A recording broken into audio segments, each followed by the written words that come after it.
Arkansas ranchers and farmers are fighting to hold on to their livelihoods, and their neighbors in Missouri are watching close. Armyworms have launched a raid on pastures and crops at a record pace. Emily Wood from Ag Day affiliate KTVY3 has more on how producers are coping with the problem. But you can see this ridge right here. See how dead it looks, and see how green it is over here.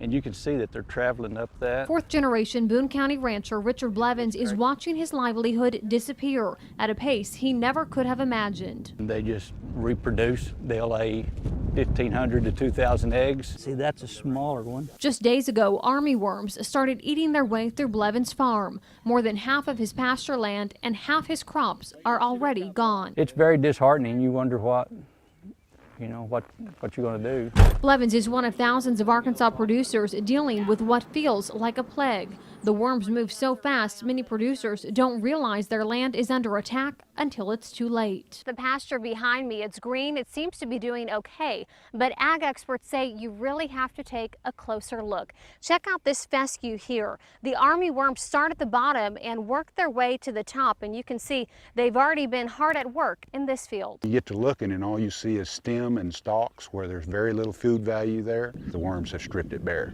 Mike McClintock has been traveling from farm to farm to assess the damage, the worst he's seen in 25 years, and none of it likely covered by insurance. We've lost all this forage and we've lost all of our hay for next year. McClintock says last summer's drought combined with a very mild winter allowed the worms to overpopulate. This is pasture land that my cows are grazing on, is what this is.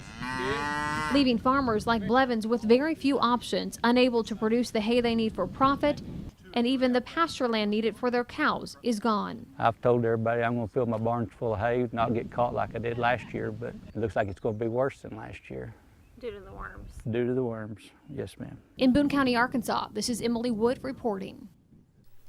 The Missouri Extension says fescue seed and wheat producers should also be watching closely because large numbers not only defoliate the plant, but they can clip heads as well.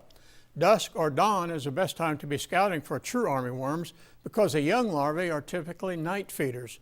Once the moth moves into an area, they lay their eggs on it, and it may take 2 to 3 weeks for the young larvae to start doing damage.